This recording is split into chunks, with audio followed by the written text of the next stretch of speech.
నమస్తే, welcome to social post. నేను మీ మాధురి. ఈరోజు మనతో పాటు ఉన్నారు నంది రామేశ్వరరావు గారు, founder and CEO of realtor oxygen. నమస్తే సార్. నమస్తే. సార్, మనం ఇంతవరకు కూడాను ఒక రియల్ ఎస్టేట్కి సంబంధించి ఒక విల్లాస్ గురించి కానీ, లేదు అంటే డబల్ స్టోరర్ హౌసెస్ గురించి కానీ, ఇలా ఒక హౌస్ గురించి మాట్లాడుకున్నాం. ఈ భూము నాట్ ఓన్లీ హౌసింగ్ పర్పస్, మనకి ప్లాట్స్ మీద కూడా ఇదే హైదరాబాద్ పరిసర ప్రాంతాలు అనడం కన్నా హైదరాబాద్కి ఒక 200 కిలోమీటర్స్ వరకు కూడా హైదరాబాద్ పేరుతోనే, హైదరాబాద్కి దగ్గరలో హైదరాబాద్తోనే అని చెప్పి ప్లాట్స్ అనేవి విపరీతంగా అమ్ముడవుతున్నాయి సార్.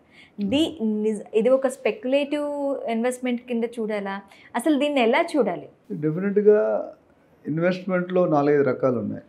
గోల్డ్ ఉంది, స్టాక్ మార్కెట్ ఉంది, లేటెస్ట్గా సిల్వర్ వచ్చేసింది, మ్యూచువల్ ఫండ్స్ ఉన్నాయి, అన్నిటికీ మించి రియల్ ఎస్టేట్ ఉంది. రియల్ ఎస్టేట్లో వచ్చిన లాభాలు నాకు తెలిసి నేను రియల్ ఎస్టేట్లో ఉన్నానని కాదు, ఏ దాఖలాల్లో చూసినా రియల్ ఎస్టేట్లో వచ్చిన అప్రిషియేషన్ మిగతా ఏ ఫీల్డ్లో రాదు. చూసుకోండి, ఎగ్జాంపుల్ 11 రూపాయలు 3 లక్షలు అయింది, 4 లక్షలు, అలా చాలా ఎగ్జాంపుల్. వైజాగ్లో మా ఫాదరు 1975లో 12 రూపాయలు పెట్టి కేజీ కొన్నాడు, 22 లక్షలు అయింది. వైజాగ్, ఇది నాట్ హైదరాబాద్. సో ప్లాట్ అనేది ఏంటంటే ది ఫాస్టెస్ట్ అప్రిషియేషన్ వచ్చేది ప్లాట్లో. ఓకే. ఇంకో క్వశ్చన్ మీరు తర్వాత అడుగుతారు, ప్లాట్ కొనుక్కోవాలా ఫ్లాట్ కొనుక్కోవాలా? ఇండిపెండెంట్, ఇది ఒక సపరేట్ ఎప్పుడైనా టాపిక్ మాట్లాడదాం. సో ఫ్లాట్ కొనుక్కుంటే 13-14 సంవత్సరాలు అవుతుంది డబ్బులు అవ్వడానికి ఫ్లాట్.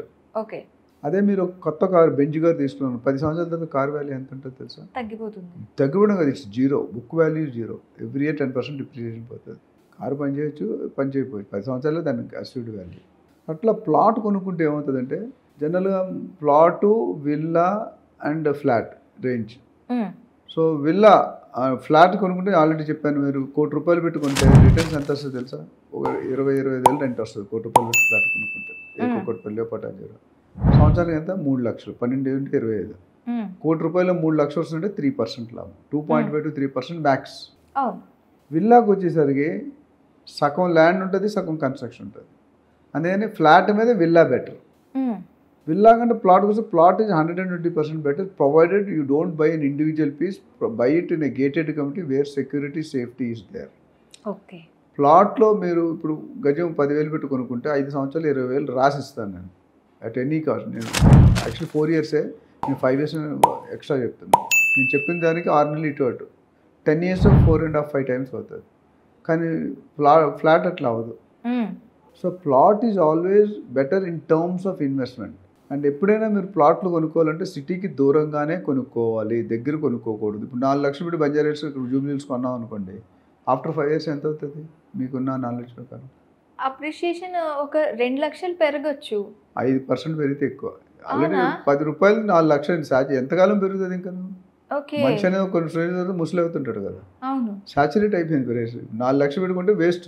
అంటే ఇక్కడ ఇంకా మనకి భూమి అనేది ఒక ప్లాట్ మీద పెట్టి అప్రిషియేషన్ లేదు. నీకు సిటీలో కొనుక్కుంటే మీకు అప్రిషియేషన్ రాదు. When you buy at a lesser price, appreciation will be faster. When you buy at higher price, already appreciation is done from ₹10 to ₹4 lakh. ఇంకెక్కడ అవుతుంది? అందుకనే ORRకి RRRకి మధ్యలో బెస్ట్ గివెన్ గ్రోత్ కారిడార్ అన్నమాట. బికాస్ 10 సెటిలైట్ టౌన్షిప్స్ వస్తున్నాయి, pharma clusters వస్తున్నాయి, IT parks వస్తున్నాయి. ఇప్పుడు 4 sustainability రాలేదు కానీ వస్తే కానీ one of the best city in the world అయిపోతుంది. 30,000 acres, నాట్ ఎ జోక్. కొన్ని లక్షల కోట్లు పెట్టాలి. ఇప్పుడు అక్కడ స్పోర్ట్స్ సిటీ వస్తుంది, వర్సిటీ వస్తుంది, గోల్ఫ్ కోర్స్ వస్తుంది, స్పోర్ట్స్ ఇంటర్నేషనల్ స్టేడియం వస్తుంది, IT కారిడార్ వస్తుంది, artificial intelligence, R&D, medical, pharma, non polluted, అన్నీ కూడా సస్టైనబుల్ సిటీ వస్తుంది. ఇవన్నీ చూసుకుంటే మీరు నిజంగా ఆ సిటీ అనేది ఇప్పుడు కూడా మీకు తెలుసు, Hyderabad already got 5 times in the world best livable city in the world. 5 times. Hyderabad cheap. ఇప్పటికీ రియల్ ఎస్టేట్ ఇండియా మొత్తంలో హైదరాబాద్లోనే cheap. Yes, in fact going 100 crores per acre అన్నా, ఒక స్క్వేర్ ఫీట్ మనం మ్యాక్సిమం 25,000 అమ్మారు. బెంగళూరు, చెన్నై వెళ్ళిపోతే 70,000, 80,000, 90,000 ఒక స్క్వేర్ ఫీట్. బాంబే పోతే 3-4-5 లక్షలు. మనం చెప్పే కదా 840 కోట్లు ఒక ఎకరం. అంటే ఎక్కడున్నాం మనం? So Hyderabad is the best for living. ఏ జాతి వాడైనా, ఏ మతం వాడైనా, ఏ కులం వాడైనా, ఎంత 10,000 సంపాదించాడు, 10 లక్షలు సంపాదించాడు, ఇద్దరు బతుకుతారు. Atmosphere fantastic. No tsunamis. Deccan plateau ప్రకారం మన హైట్లో ఉంటాం. సునామీలు రాకూడదు. అట్లా Hyderabad is famous for what? Paradise biryani, ఇంకా కరాచీ బిస్కెట్, ఇరానీ చాయ్, ఇంకా doctor Nandi Rameshwara real estate. Charminar మర్చిపోయారు సార్. చెప్తున్నా. సో హైదరాబాద్కు ఉన్న బెనిఫిట్స్ నాలుగు పక్కల పెరగడానికి అవకాశం ఉన్న ఒకటి ఏకైక సిటీ హైదరాబాద్ ఇండియాలో. నార్త్ ఈస్ట్ వెస్ట్ 100 కిలోమీటర్లు వెళ్ళిపోయాడు. జడ్చర్ల, వికారాబాద్, జహీరాబాద్, యాదాద్రి, శ్రీశైలం హైవే, విజయవాడ హైవే 100 కిలోమీటర్లు వెళ్ళిపోయామండి. చెన్నైకి ఆ పాసిబిలిటీ లేదు, వైజాగ్ ఆ పాసిబిలిటీ లేదు, ముంబైకి ఆ పాసిబిలిటీ లేదు, పూణేకి లేదు.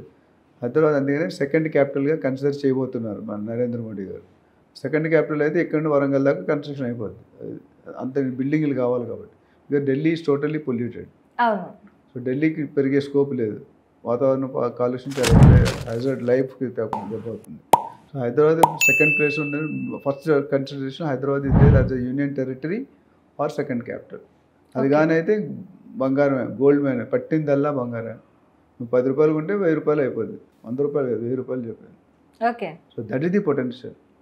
సో మార్కెట్లో ఏంటంటే రిక్వైర్మెంట్ ఎప్పుడు పెరుగుతూనే ఉంది. అండ్ తక్కువ జాగాలో ఎక్కువ అపార్ట్మెంట్ ఎందుకంటే వాటర్ స్కేర్సిటీ వచ్చేది. కాంక్రీట్ గ్రీన్ జంగల్ కాస్త కాంక్రీట్ జంగల్ అయిపోతుంది. అపార్ట్మెంట్స్ రావడం లేవుంది. చాలా అడ్వాంటేజెస్ ఉన్నాయి, చాలా డిసడ్వాంటేజెస్ కూడా ఉన్నాయి. కొంతమంది పబ్లిక్ ఎంత 2000 3000 మంది ఇష్టం ఉండదు, ప్రైవసీ ఉండాలనుకుంటారు. కొంతమంది ప్రైవసీలు ఉంటే సేఫ్టీ లేదని అపార్ట్మెంట్ షిఫ్ట్ అవుతున్నారు, విల్లాస్ కానీ. సో ఓవరాల్గా చూసుకుంటే మాత్రం Hyderabad real estate is going to rock irrespective of any CM. 1 year ఇటు టెంపరీ ఫేస్ ఉంటుంది. మనకు వచ్చిన నందమూరి తారక రామారావు గారి దగ్గర నుండి రాజశేఖర రెడ్డి, చంద్రబాబు అందరూ కూడా వాళ్ళ కంట్రిబ్యూషన్ వాళ్ళు చేసి స్టేట్ని డెవలప్ చేశారు. 4th సిటీ అని ఎందుకంటారు, నాకు ఐడియా ఉందా మీకు? Secunderabad first city, Hyderabad second city, Hyderabad cyber city Chandrababu గారి పేర్లు, 4th సస్టైనబుల్ రేవంత్ రెడ్డి గారి పేర్లు సస్టైనబుల్ సిటీ. అది అట్లా గ్రో అవుతుంది. ఆ సిటీ గ్రో అవుతుంది. ప్లానింగ్ అయితే అవసరం ఉంది. Latest technology, Mivan technology, IGBC building అంటే పారామీటర్స్, తర్వాత లేటెస్ట్ ల్యాండ్స్కేపింగ్, లేటెస్ట్ అంటే పొల్యూషన్ ఫ్రీ. ఎక్కడ కూడా పొల్యూషన్ కనిపించింది మీకు. డ్రాప్ ఆఫ్ పాయింట్స్, పెట్రోల్ మార్కులు అవి అన్నీ అండర్గ్రౌండ్ వెళ్ళిపోతాయి. అలాంటి ప్లానింగ్ చేస్తున్నారు. అంత టెక్నాలజీ పెరిగి 30 ఇప్పుడు హైదరాబాద్ ఇలా ఉంది. వర్షాలు పడితే మోరీ నీళ్ళు పరిగెడుతుంది బంజారా హిల్స్ కూడా. 70 years 79 years అంచెలంచెలుగా డెవలప్ అయింది. కానీ ఇప్పుడు 4 సస్టైనబుల్ ఒకే టెక్నాలజీలో ఒకేసారి అవుతుంది. ముక్కలుగా కట్టడం వేరు, ఒకేసారి కట్టడం వేరు. That city will have lot of importance in across the globe. అది కడితే మాత్రం. So overall luxury segment is going to play major role in coming city. స్లోగా తగ్గిపోతాయి ఈ లో ప్రొఫైల్ అని. స్లో అందరికీ అఫోర్డబిలిటీ పెరుగుతుంది, జీడిపి పెరుగుతుంది, బయింగ్ కెపాసిటీ పెరుగుతుంది, అభిరుచులు పెరుగుతున్నాయి, టేస్టులు పెరుగుతున్నాయి. ఇవన్నీ కూడా కంట్రీ జీడిపి పెరిగితే అన్నీ పెరిగిపోతాయి. సో ఇక్కడ హైదరాబాద్ పరిసర ప్రాంతాల్లో ఒక ప్లాట్ కొనుక్కోవడం అనేది చాలా మంచిది. దూరంగా కొనుక్కోండి, తక్కువ రేట్లో కొనుక్కోండి, గేటెడ్ కమిటీలో కొనుక్కోండి. మామూలు దాంట్లో కొనుక్కుంటే కొద్దిగా కబ్జా అయ్యే అవకాశాలు ఉన్నాయి. అయితే లిటిగేషన్ గేటెడ్ కమిటీలో తీసుకుంటే బిల్డర్ చెక్ చేస్తాడు, లాయర్ చెక్ చేస్తాడు, గవర్నమెంట్ చెక్ చేస్తుంది, ఒక అప్రూవల్స్ వచ్చింది అనుకుంటే ఇంకా బెటర్. బట్ మీరు ఎన్ని కొనుక్కున్నా ఎన్ని చెక్ చేసినా మీరు కొనుక్కునేటప్పుడు మీ ప్లాట్ కొంటే మీ డాక్యుమెంట్ మీ లాయర్ దగ్గర చెక్ చేసుకోండి. Okay sir, thank you very much.